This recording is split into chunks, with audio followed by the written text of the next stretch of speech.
Hi. Today we're going to be talking about how to determine an author's point of view or purpose in an informational text. So let's start with point of view. Point of view is all about perspective. It's the author's attitude towards the topic they're writing about. There are three main points of view: first person, second person, and third person. First-person point of view is when the author uses I or we in the text.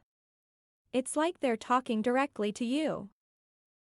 Second-person point of view is when the author uses the word you in the text. It's like they're giving you instructions. Third-person point of view is when the author uses he, she, or they in the text. It's like they're talking about someone else. For example, imagine you're reading a travel guide about New York City.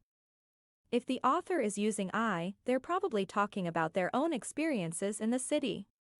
If the author is using the word you, they're probably giving you advice on what to do in the city. And if the author is using he or she, they're probably talking about the people who live in the city.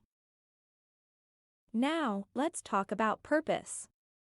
Purpose is why the author wrote the text in the first place. There are four main purposes: to inform, to persuade, to entertain, and to express. When an author wants to inform, they want to educate the reader about a topic. For example, a science textbook is written to inform you about a certain subject. When an author wants to persuade, they want to convince the reader to think or do something. For example, an advertisement is written to persuade you to buy a product. When an author wants to entertain, they want to make the reader laugh or have a good time. For example, a joke book is written to entertain you.